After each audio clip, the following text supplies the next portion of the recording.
예, 미디어치 시청자 여러분 안녕하십니까. 어제 오늘 대구에서 태극기 집회가 있었고요. 일요일에는. 그리고 오늘은 이제 공식 선거운동 시작일이어서 오전 7시부터 이제 조원진 후보가 대구의 칠성시장 그리고 뭐 범어 사거리, 서문시장 등 유세를 하고 있고요. 저는 어제 태극기 집회에 참여하고 오늘 서문시장 유세를 참여하고 지금 방금 서울로 올라왔습니다. 정미영 대표 등등이 사실상 조원진 후보랑 같이 다니고 있고, 저는 이 전략기획본부장이라는 이 타이틀과 관계없이 제가 사실상 이제 이 우리 당의 이 논평을 맡았기 때문에 이 밖에 있으면 논평을 할 수가 없잖아요, 작업을. 그래서 사실은 어제 오늘 있으면서 쏟아낼 게 많았는데 좀 차질을 빚었습니다, 이제 밖에 있다가. 그래서 이제 웬만하면 저는 좀 이 밖에는 안 나가고 안에서 이제 대변인들과 함께 이제 논평을 준비하는 걸로 뭐 그런 식으로 좀 선거를 참여할 것 같습니다. 오늘 이 방송 전에 한미동맹 국민운동본부 심현수 대표께서 저희 이 미디어시 TV 오픈을 축하하기 위해 화분을 보내주셨고, 방주혁님께서 여기 6.25 참전 미군 조형물 이걸 보내주셨습니다. 예, 감사드립니다. 자, 오늘 이제 바로 시작을 하는데요. 우리 새누리당에서 오전에 논평을 냈죠. 홍준표 후보 자유한국당의 그 부인이 지난주 토요일 대한문이 아닌 저 청계광장 태극기 집회 있지 않습니까? 거기에 올라오셔서 발언을 하는데,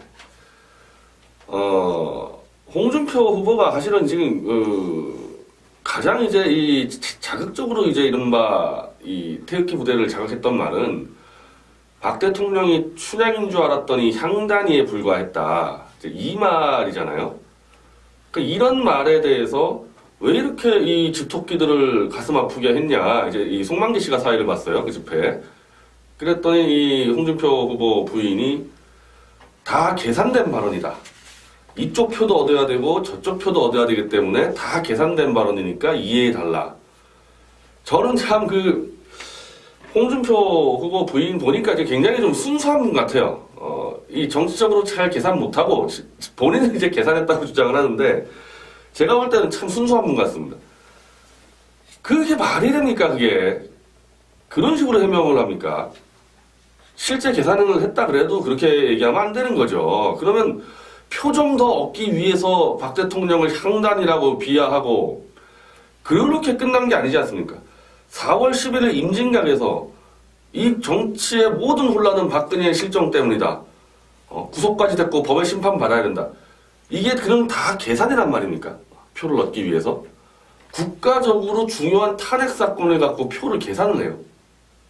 자기가 올바른 거에 대한 확신을 갖고 자기 판단을 내리고 그 메시지를 던져야지. 그런 사건에 대해서 계산을 해가지고 말 이렇게 바꿨다 저렇게 바꿨다. 어떻게 그렇게 해명을 하는 겁니다. 이제 나중에 혹시 영부인 될 수도 있는 분인데 그 말 듣고 참 신기한 거는 그 청계광장에 있는 태극기 든 사람들 감사합니다 막 환호하는데 그동안 태극기 왜 들었어요?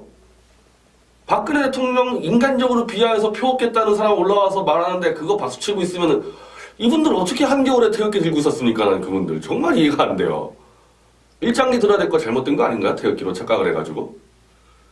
당장 호통쳤어야죠. 당신이 어떻게 보수 후보의 부인이 대통령을 그렇게 모욕한 걸 표 때문에 그랬다고 어떻게 그딴 말 떠드냐. 끌어내렸어야 되는 거죠. 참고로 홍준표 후보 부인이 우리 대한문 태극기 집회도 올라오겠다는 거 정광택 대표와 권영애 대표가 안 된다. 막았습니다. 전 잘 막았다 생각합니다. 사전에 메시지를 확인해서 우리 대한문 집회 때 만약에 홍준표 후보 부인이 저에게 떠들었으면요. 대형 사고 터졌습니다. 대형 사고 터졌어요. 거의 뭐 지도부 다 날라갔을 뻔했습니다. 그걸 올렸다가는. 그렇게 하면 안 되는 거죠. 그와 동시에 이제 홍준표 후보는 부산에 가서 태극기 집회에 참여하지 못한 것은 경남도지사직을 수행하기 때문에 참여할 수 없었다. 태극기 든 사람들의 심정을 잘 안다. 탄핵 진실 반드시 밝히겠다.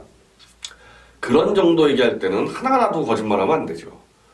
경남도지사직 수행하는 것과 태극기 집회 못 나오는 게 무슨 상관이 있습니까? 그러면 김관용 경북지사는 대국 태극기 집회 어떻게 나갔고 박원순은 촛불 집회 어떻게 나갔습니까? 남경필은 경기도지사직 할 때 촛불 집회 어떻게 나갔습니까? 관계없는 거 아닙니까? 관계없는 거 가지고 왜 그 핑계 대고 못 나왔다 그렇습니까? 홍준표 후보가 2월 말에 주간조선에서 인터뷰할 때는 촛불 집회든 태극기 집회든 모두 민중민주주의고 인민재판으로 헌재를 협박하는 거기 때문에 나는 참여하지 않겠다. 이렇게 얘기했습니다. 이게 정답이죠. 그렇게 얘기하죠. 지금도 분명히.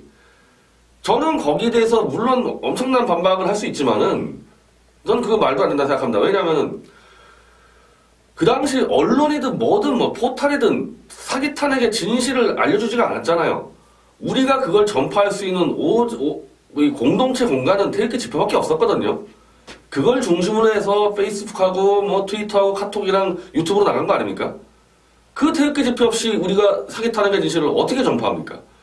그게 왜 인민재판이에요, 인민재판은. 유일한 수단이었는데. 홍준표 후보는 이거조차를 이해 못한다면요. 태극기 집회가 뭔지도 모르는 겁니다. 뭔지도 모르고 헛소리 했다가 이제 표 좀 얻으려고 경남도지사직 때문에 태극기 집회 못 나왔다. 자, 이런 거짓말을 하는 후보를 우리가 어떻게 신뢰하냐. 탄핵 같은 중차대한 문제, 진실을 캐겠다 그러면 목숨을 걸어야 됩니다. 탄핵 진실 캐다가 우리 지금 몇 명 죽었습니까? 태극기 집회에서. 5분 이상 돌아가셨잖아요. 목숨을 걸고 진실을 캐야 하는 문제를 갖고 이렇게 거짓말을 해가지고 그리고 뭐 표를 계산해가지고 안 됩니다. 안 돼요. 안 돼요. 저거 가지고는. 원래부터 안 된다고 봤는데 안 된다는 또 결정적인 증거가 드러났어요. 나경원 의원을 홍준표 후보가 선대위원장으로 위촉을 했습니다. 대선 캠프에서 서열 1위가 후보고요. 2위가 선대위원장이죠. 당대표가 주로 선대위원장하고 외부 영입 최고 전문가. 만약에 대권을 창출하게 되면 대개 총리나 대통령 비서실장 할 사람들이 선대위원장입니다. 선거 캠프의 핵심이에요. 거기다가 나경원 의원을 공동선대위원장으로 위촉을 했는데 나경원 의원이 취임 일성으로 탄핵에 대해서 끝까지 책임지기 위해서 이 당의 선대위원장을 수락했다 그러는데 이게 무슨 말이에요? 탄핵에 대해서 끝까지 책임지겠다? 나경원 의원은 탄핵에 대해서 끝까지 찬성하고 선동했는데 결국 이 당을 끝까지 탄핵 찬성당으로 밀어붙이겠다 그 얘기잖아요. 그 얘기지 않습니까? 그런 사람을 선대위원장에 앉혀놓고 무슨 태극기에 뭐 마음을 한다, 진실을 뭐 밝히겠다. 사기 그만 쳐셔야죠. 이렇게 사기를 칩니까? 나경원 의원은 단순히 이 탄핵을 찬성한 정도가 아니에요. 이분은 탄핵 찬성을 계속 주도해왔고 탄핵 찬성 이후에도 조갑제닷컴 등 보수 매체에 나가서 끝까지 탄핵만이 보수가 살 수 있다 이렇게 선동을 해왔고 제가 가장 분노했던 거는 탄핵이 인용돼서 박 대통령이 쓸쓸하게 삼성동 사저로 돌아올 때 김진태 의원, 조원진 의원, 뭐 서청원 의원 등등이 위로하기 위해서 마중을 나가지 않았습니까? 그걸 아주 악랄하게 이 삼성동의 이 팔적이라고 규정하고 이자들 다 징계해라고 떠들고 다녔습니다. 나경원 의원이. 저 나경원 의원 잘 알아요. 그분 박원순 서울시장한테 서울시장 패하고 그때 총선 때 그때는 이제 박근혜 대통령이 비대위원장으로 당 실권 다 잡고 있었고 낙검수에 이 함정에 걸려가지고 무슨 피부 미용 1억 얻어 터지고 남편에게 자기를 음해한 그 네티즌 댓글 수사를 청탁하고 어마어마한 음해를 당하고 있고 그 문제 때문에 공천을 못 받게 됐을 때 제가 옆에서 끝까지 도왔습니다. 제가 나경원 의원 도운 건 딱 하나였어요. 그때 박원순 시장이 서울시장 나가서 막 으쌰으쌰할 때 안철수까지 튀어나오고 막 복지 파퓰리즘이 휩쓸었을 때 그래도 나경원 의원이 혼자 나가서 서울시장 나가서 그래도 잘 싸웠죠. 물론 한 7% 정도로 패했는데 열심히 했습니다 그때.